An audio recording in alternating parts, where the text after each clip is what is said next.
I'd like to share with you another story from early in my career as a clinical psychologist. This actually happened during my internship year. I was training at a facility that was then called Cambridge City Hospital. And it was a very good facility, but it was relatively poor. There were other Harvard teaching hospitals like the Massachusetts General Hospital that had a lot of money from pharmaceutical contracts, and there were us treating the chronically mentally ill. And the facility in which I worked was the old nurses' residence from the days when nurses lived on the hospital campus, and it had been built around 1900 and had high ceilings and very big open windows, but had fallen into disrepair. In fact, they were going to do a renovation, so I think maintenance had drifted to an even lower edge. And the scene was this room with high ceilings, peeling paint, a big black window because it was the evening time. And this is where I was working with a severely depressed young woman. And she would come in and she would tell me basically that her life was hopeless. And I had many tools that I had learned from graduate school, and I was trying them all. I was thinking, well, this is anger turned against the self. She's had so many frustrations, hasn't been able to express herself. I'll try to help her express herself, and that will help. No, this is actually learned helplessness. She's had so many experiences of frustration that what I need to do is help her to have some success in her life, and then she'll be able to come out of it. Try as I would, nothing seemed to work. The harder I tried, the more she would convince me that her situation was hopeless.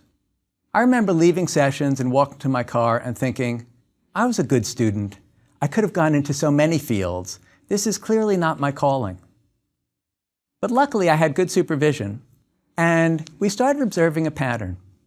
Sometimes, after one of the particularly dismal sessions in which I left feeling quite despairing, she'd come back the next week and say, last week that was a little bit helpful.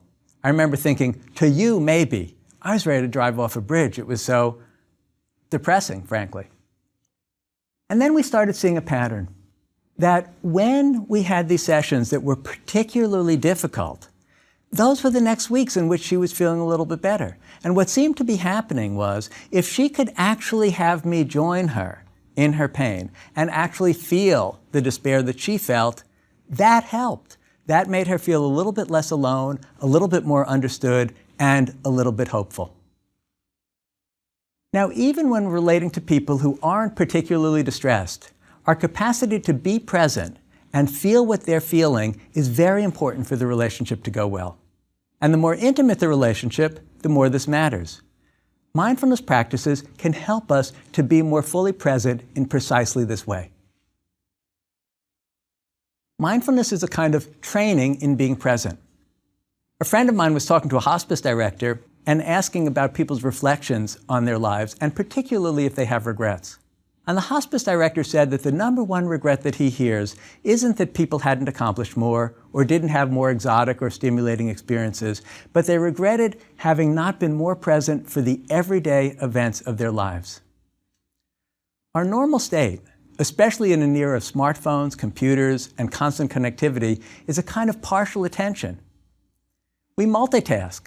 It distracts us from uncomfortable feelings, it makes us feel we can achieve more, but it leaves us more disconnected.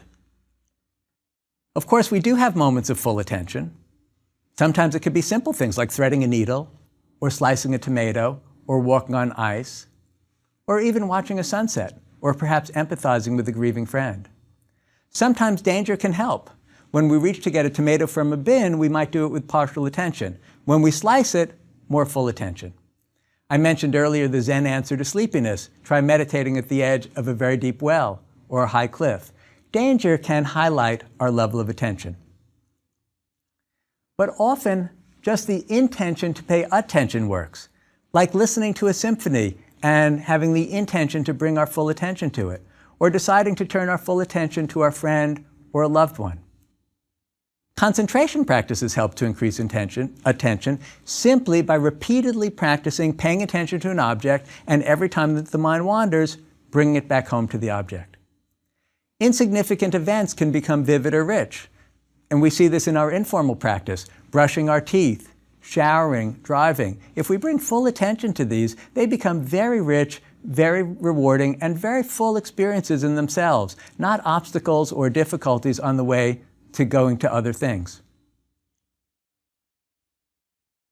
I had the opportunity to have the Dalai Lama join us at a conference at Harvard Medical School. And John Kabat-Zinn, who I mentioned before, who's done a lot to bring mindfulness practices into medicine, was talking with me about him. And John pointed out that, when you're talking to the Dalai Lama, he feels fully present. It just doesn't feel like he's scanning the room looking for the next networking opportunity. And I had an opportunity to see him at another occasion when we were actually inviting him to come to this conference, where we were seeing him as he was leaving a program at Emory University. And he travels with a security entourage. And first he interacted with my colleague and I discussing the meeting that was coming up at Harvard. And then we went into another room where there was a group of undergraduate students, part of the club, which was Students for a Free Tibet. And these kids had been earnestly working to try to promote cultural autonomy in Tibet. And there was nobody there except my colleague and I, the security detail, and the Dalai Lama. And he took the time to go from student to student to student, giving them all his blessing and talking to them about how important their work was, because India placed on one side and China on the other side makes Tibet a natural bridge between these two great world powers. And it was just so moving to see him give full attention to these students. Now, the Dalai Lama says that it takes him about 4 hours a day of meditation practice to have this form of attention. But even if we do less than that, we can develop some of this ourselves. Now, a very different famous person can also give us insight into how to be present. And this is Sigmund Freud. Even though many of his ideas came out of his cultural milieu and they don't stand up well to modern critiques, and some of them people even find offensive, he did have a very useful suggestion for psychoanalysts that's relevant to our relationships generally. He suggested that a psychoanalyst should practice what he called evenly hovering attention. And he defined that back in 1912 as to listen and not to trouble to keep in mind anything in particular. Freud prescribed a kind of openness to whatever is happening in the other person, and that openness can go a long way toward enhancing relationships. But Freud never explained how to develop this attitude. He didn't actually have a technology for it. Mindfulness practice helps us to cultivate this by practicing presence independent of content. Now, most of the time, we're interested in the content. Oh, what does that mean? Oh, what's that? And labeling it and thinking about it. Mindfulness instead helps us to simply do open monitoring, to be present to whatever arises. And this develops what we can think of as a rare gift of wholehearted attention. Usually, in order to pay more attention, we turn up the volume in some way. We go for a more interesting or more entertaining stimulus. With mindfulness practice, we can turn up our attention instead. I remember during my first meditation retreat, I was at the Insight Meditation Society up in Barre, Massachusetts. And it's a lovely facility. It's an old monastery. And there's a stone wall that must be 100 years old in front. And after several days of developing concentration and doing open monitoring and doing eating meditation and walking meditation and the like, I was sitting on the stone wall, feeling pretty focused, and an ant showed up. And I found the ant fascinating. It was going with its 6 legs and its antennae, and I just had this profound sense of the magic of it, that how with this tiny little brain it could coordinate all of these different activities at the same time. And it felt like fully fulfilling as the afternoon's entertainment. Now, if, once we turn up our attention, an ant can be this fully engrossing, another human being that we're relating to can be quite interesting as well. In addition to helping us to simply be present, mindfulness practice also helps us to stay with discomfort. Remember the Zen master and the sadistic general in the last lecture? Sitting with discomfort, being able to be run through with a sword without blinking an eye, strengthens this kind of mental muscle. And one way it gets strong is simply by being with the itch or the ache or whatever happens in our life and just feeling it and not moving. The other way it helps is by seeing emotional events as impersonal uprisings or impersonal phenomena. And this helps us to develop affect tolerance, the ability to really be with feelings. Let me explain what I mean by this. Let's use a commonplace example. I have a friend, and I think I've been generous to him, and he does something that was pretty self-centered, and I'm angry. In a normal state of mind, I would be going, I can't believe he did that to me after all I've done for him. What a jerk. It's not fair. He should apologize, etc., etc., etc. And every time I had that thought, every time it goes through my mind, and it would probably pass through my mind repeatedly, about how unfair his behavior was, I would have another wave of anger.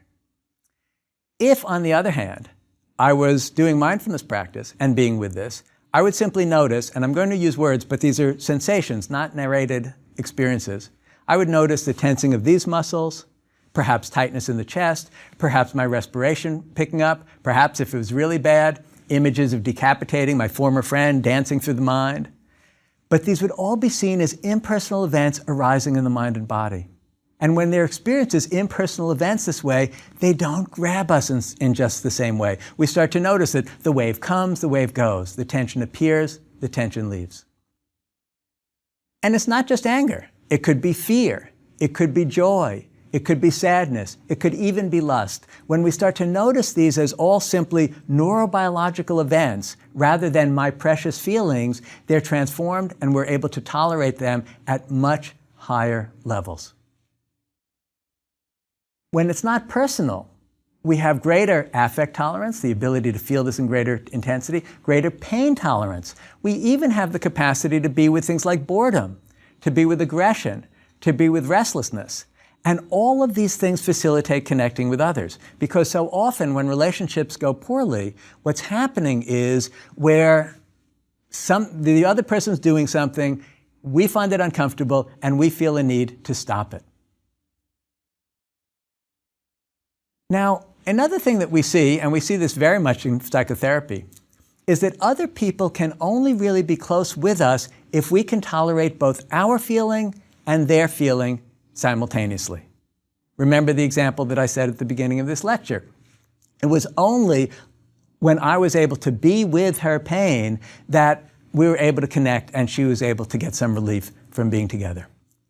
In the Buddhist tradition, one of the ways that we learn to tolerate these feelings is by noticing not only their impersonality, not just building up the muscle of tolerating discomfort, but also noticing that everything changes. We've talked about that before, but here it becomes an asset, not just a problem. You ever wonder how long an emotion stays in the mind if not reinforced by a thought? Cognitive scientists say it lasts about 90 seconds. Now, I don't know about you, but most of my emotions, particularly the difficult ones, last a lot longer than 90 seconds. And that's because they're constantly being reinforced by believing in the thought stream about them. There's a metaphor in the Zen tradition that I like a lot about this. They say, if you were to have a glass of water and to pour a teaspoon of salt in it and were to drink that water, it would be difficult. It would be unpalatably salty. But if you took that same teaspoon of salt and you dissolved it into a clear, clean pond, no problem. You could drink of that easily. These practices help us to turn the mind into that kind of pond. And you see it in the Zen tradition. There are metaphors for that, of being a still pond, of being a vast sky. They allow the mind to be able to accept all of the different elements and perturbations that arise and pass without getting caught in them and without getting stuck in a narrative about them. So evenly harboring attention is actually undefended, unconflicted, tolerant, and open attention. And we see in mindfulness practice that much of the time we're actually defending against unpleasant experiences. We're trying to hold on to the good ones and push away the bad ones. Rather, what we're trying to develop here in our relationships is a kind of radical acceptance of all contents. And being able to tolerate emotions in this way is necessary for developing empathy. Now, empathy is a particular kind of attention. You may recall I mentioned Carl Rogers at the beginning of the course, and he was a psychologist who did a great deal to help train other mental health professionals into how to establish a kind of empathic resonance with our patients. And what he said about empathy is this: empathy is to sense the other's private world as if it were your own, but without losing the as-if quality. Now, how does empathy work? Empathy works, as far as our neurobiologists now understand it, through the action of mirror neurons. Now, mirror neurons were first discovered in other primates, and what they would do is they would wire up the brains of primates, and they would have those primates observe other members of their same species doing something, and they found that the very same brain areas that would have been activated if the primate, him or herself, were doing this activity, were activated by watching the other person do it. And there are many examples of this that we can see as humans. For example, if you were to watch me drinking a glass of water, or watch somebody else doing this, and really attune to what's happening inside, you could probably sense a little bit of the experience of drinking happening yourself. An even more obvious example of this happens whenever we watch a scary or a sexually explicit movie. In those circumstances, we're not involved in the action, and yet our bodies react very much as though we were in the midst of it. So the way in which we sense what another might be experiencing is actually by sensing events in our own body. We sense in here what they might be feeling out there. And this greater inner attunement, the greater our inner attunement and our tolerance of this, the greater our capacity to be empathic. I mentioned earlier Sarah Lazar's work on changes in brain structure that happen with meditation practice. Well, one of those is in the insula. There are parts of the insula that don't shrink with age. And the insula is very much involved in proprioception, which means feeling these inner sensations in the body. So when we can feel what's happening inside of us, we can understand others. It helps us to develop what modern psychologists now call theory of mind. And theory of mind is simply the awareness that other people don't live in my head, that they actually have different experiences, but I can get a resonating feeling about their experience by tuning into some of my own. And this is critical for relationships generally. Acceptance is also critical for empathy. And how does mindfulness practice help cultivate acceptance? By simply seeing the judgments about ourselves and others like other thoughts, like itches or aches, simply coming and going. And this helps us to see ourselves and others more clearly. And when we can accept our own imperfections, our own difficulties, our own joys, our own sorrows, we become more accepting of others, and they feel our trust and acceptance. One of my patients once put it like this to me. She said, "Love thy neighbor as thyself is not just a commandment, it's actually a law of nature. That if I can accept whatever's happening in myself, then I can love my neighbor. And I can't if I can't accept what's happening in myself, because I'm going to reject the things that are brought up in me that I have difficulty with. And if I can fully accept the other, then I can fully accept myself." Now, mindfulness practice also helps us to stay open-minded, and this is critical. There's a Greek myth about Procrustes. Now, Procrustes was the son of Poseidon, and he lived in a fortress that was along a major thoroughfare in ancient Greece. And every once in a while, when a passerby would come, he would invite them in to spend the night. And if it was evening and they were tired, they often took him up on his offer. What the travelers didn't realize was that Procrustes had a bed, and the bed was of a fixed length. And in the middle of the night, if Procrustes felt that the traveler was too long for the bed, he'd make an adjustment. He'd come in and cut off the feet. If he felt he was too short, he'd come in and stretch him out. He also had a rack. And this became known metaphorically as the Procrustean bed. Now, why did this myth propagate, and why do we still know it today?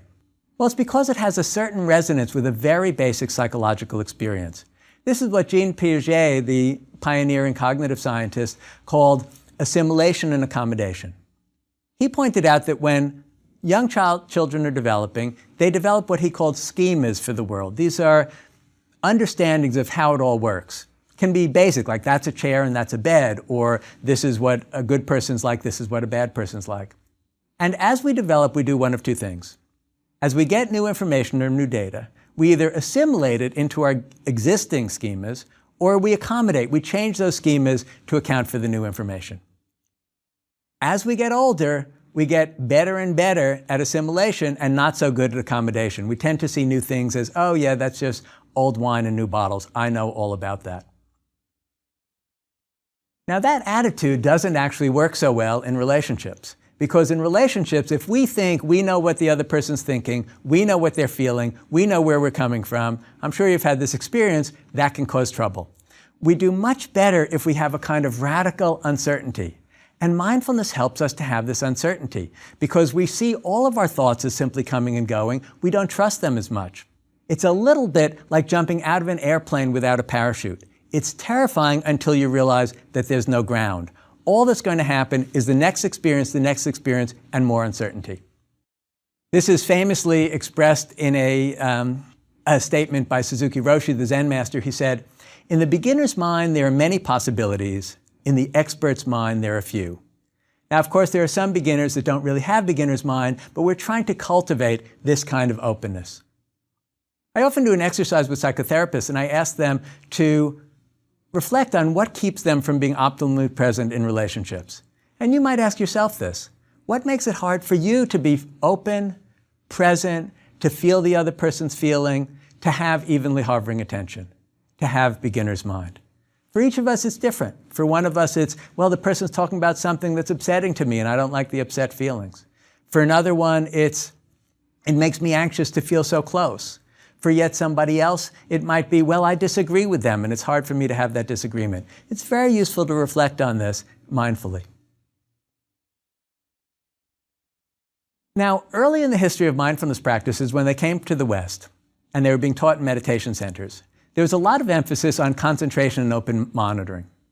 Now the third skill, the skill of acceptance, is gaining a lot more attention. And this is critical for relationships. Now, one way to develop the skill of acceptance is to do acceptance practices. And one of those is called loving kindness practice. Let's try that together.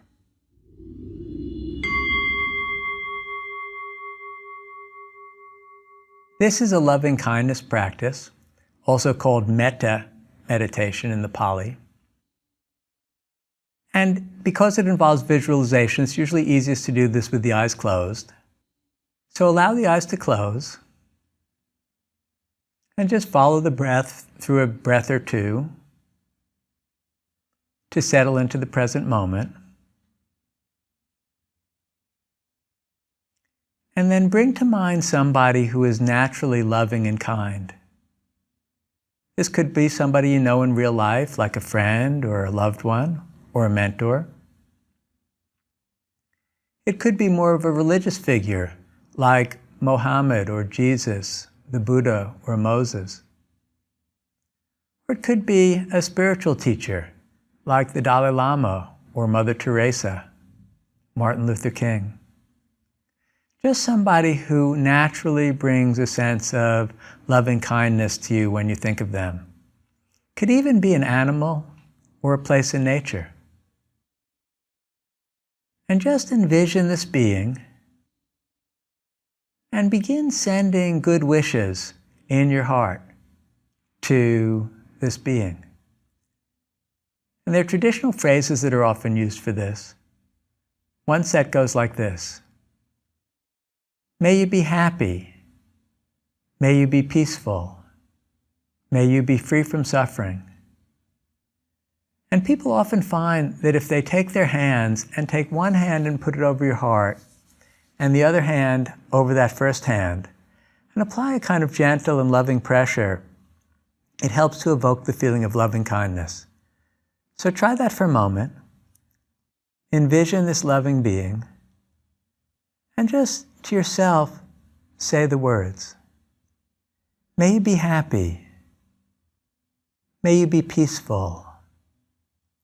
May you be free from suffering. And see if you can generate a little bit of the feeling by repeating the phrases. May you be happy. May you be peaceful. May you be free from suffering. And once you feel a little bit of that warm energy headed toward this loving being, imagine now that the being is with you and is wishing the same for you.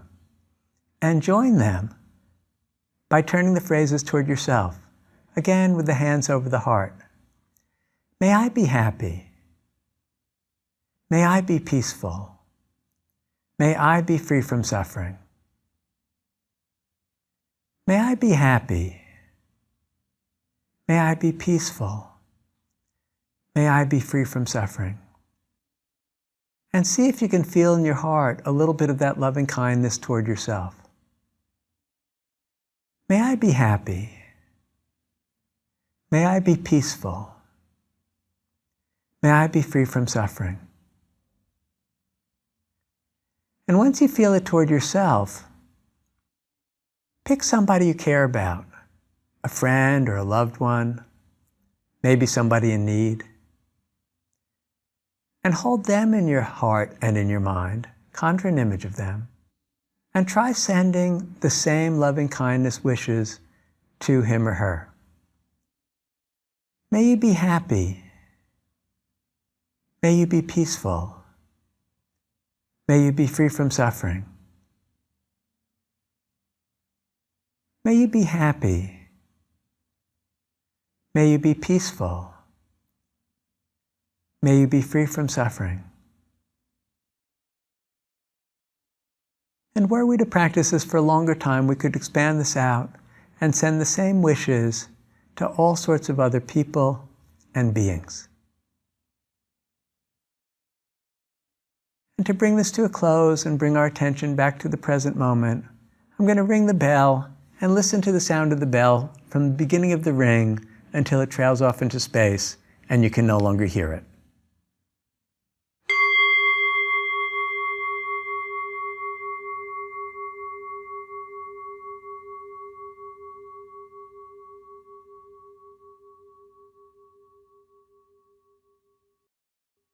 Now I invite you to also take the time to do loving kindness practice in a more focused and longer term way. We've given an audio recording that you can follow, included in the course, and it expands out from what we've done in this brief exercise to be practicing loving kindness toward a broader community, toward the whole city, toward the country, toward the world, and ultimately all beings. And we'll also experiment in that longer recording with alternate phrases. May I be safe, may I be healthy, may I live with ease. Or just using the beginnings of the words. And then we'll practice using it even toward difficult people, and that becomes really interesting to try to generate a sense of loving kindness toward those who are difficult in our lives. It can be a very fruitful practice. Now, in Buddhist traditions, these loving kindness practices are designed to cultivate an open, quivering heart. And the image they often use is of a mother with a child. And whether the experience is joyous or painful, they say it's as a mother would feel toward her child leaving home to marry or pursue a profession, or as a mother would respond to her sick or injured child. This is the attitude of heart that we're trying to cultivate here. But of course, the mind can be a little ornery, and sometimes when we try to cultivate one thing, other things come up. In fact, ambivalence is pretty universal. I'm sure you've noticed this if you were ever in a kind of pursuer-distancer relationship at some point in your life, where as soon as the other person who had been kind of disinterested was interested in you, suddenly they became less interesting. That kind of thing happens a lot. So what we want to do is realize that negative emotions may arise when we start to try to generate these loving kindness feelings. Cynicism may come up, anger may come up, sadism may come up, and we want to practice saying yes to all of these. There's no need to become a saint here. The overarching goal of all these practices is to develop awareness of present experience with acceptance. Now, there's another little exercise that you can try, and it only lasts for a couple of minutes, that involves saying yes or no to experience and seeing how that affects the body.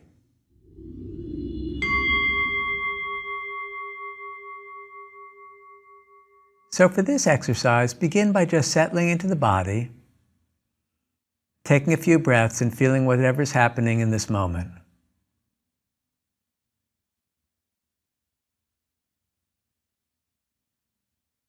Just feel all the sensations that are occurring here and now.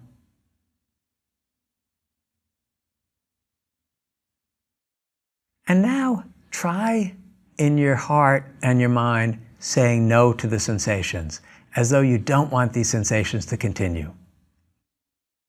Just see what that feels like to try to stop the sensations.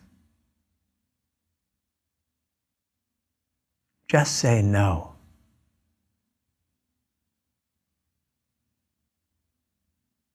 And notice just what that feels like. And then reverse it. Now say yes to the sensations, as though you're allowing everything to be just as it is. And see how that feels in the body. To be welcoming and allowing to whatever you might be sensing or feeling.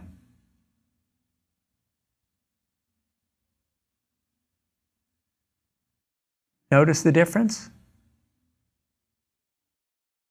There's been a lot of interesting recent research on the effects of loving-kindness practices. It turns out that they build positive emotions and resources for people. They increase feelings of social connectedness, not a surprise there. They actually change the brain in ways that correlate with developing more empathy and generosity. And it shifts us away from fault-finding in ourselves and others. In one study, it even reduced back pain. Now, for people who have experience in prayer traditions, loving-kindness practice can feel familiar because both prayer and loving-kindness practice generate similar feelings. The effects in a theistic rather than a non-theistic context haven't yet been studied, and I actually think this is a very interesting area for future dialogue and research, and I've been talking with theologians about this a bit. In the mindfulness tradition, we're not necessarily asking for any external being or entity to do something. Instead, we're simply trying to cultivate the feeling in our own heart.